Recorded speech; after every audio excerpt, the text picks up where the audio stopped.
Nagtataka ba kayo kung bakit nalilipat ang inyong mga pastor, diakonisa, or home missioners? Si John Wesley, ang founder ng Methodist movement, ay naniniwalang ang mga itinerant preachers na naglalakbay sa iba't ibang lugar ay mas epektibo ayon sa kanyang sariling experience. Minsan isinulat ni John Wesley, "We have found by long and consistent experience that the frequent exchange of preachers is best. This preacher has one talent, and that another preacher has another talent. No one whom I ever yet knew has all the talents which are needful for beginning, continuing, and perfecting the work of grace in a whole congregation."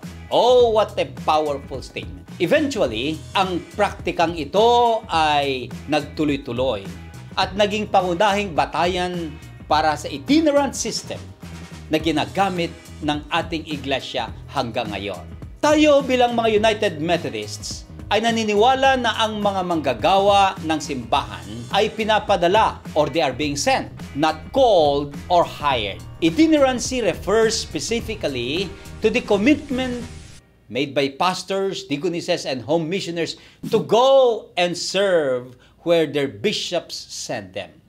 Kaya nga, nung bata pa ko, ang aking laging naalala ay, "Where He leads me, I will follow." Appointment is the action taken by bishops. Magkaiba ang itinerancy sa appointment, ngunit sila ay magkaugnay. Panata ng mga manggagawa ng simbahan ng United Methodist Church na maglingkod kung saan man sila i-appoint ng kanilang obispo.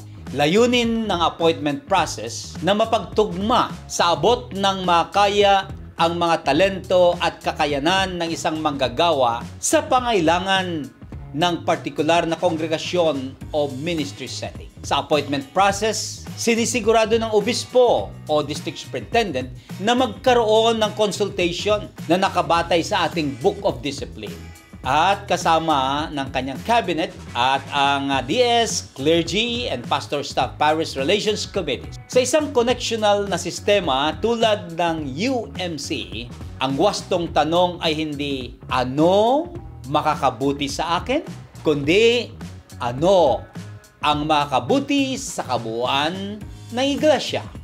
Ang pagpapalit ng manggagawa ng simbahan ay siyang magdadala ng kakaiba at kinakailang change of pace para sa individual at para sa kabuuan ng iglesia. Pagpalain ng Panginoon ang ating mga manggagawa, lalo higit ngayong panahon ng conference sessions at panahon ng lipatan ng mga pastor, diakonisa o home missioners. God bless us all. Amen.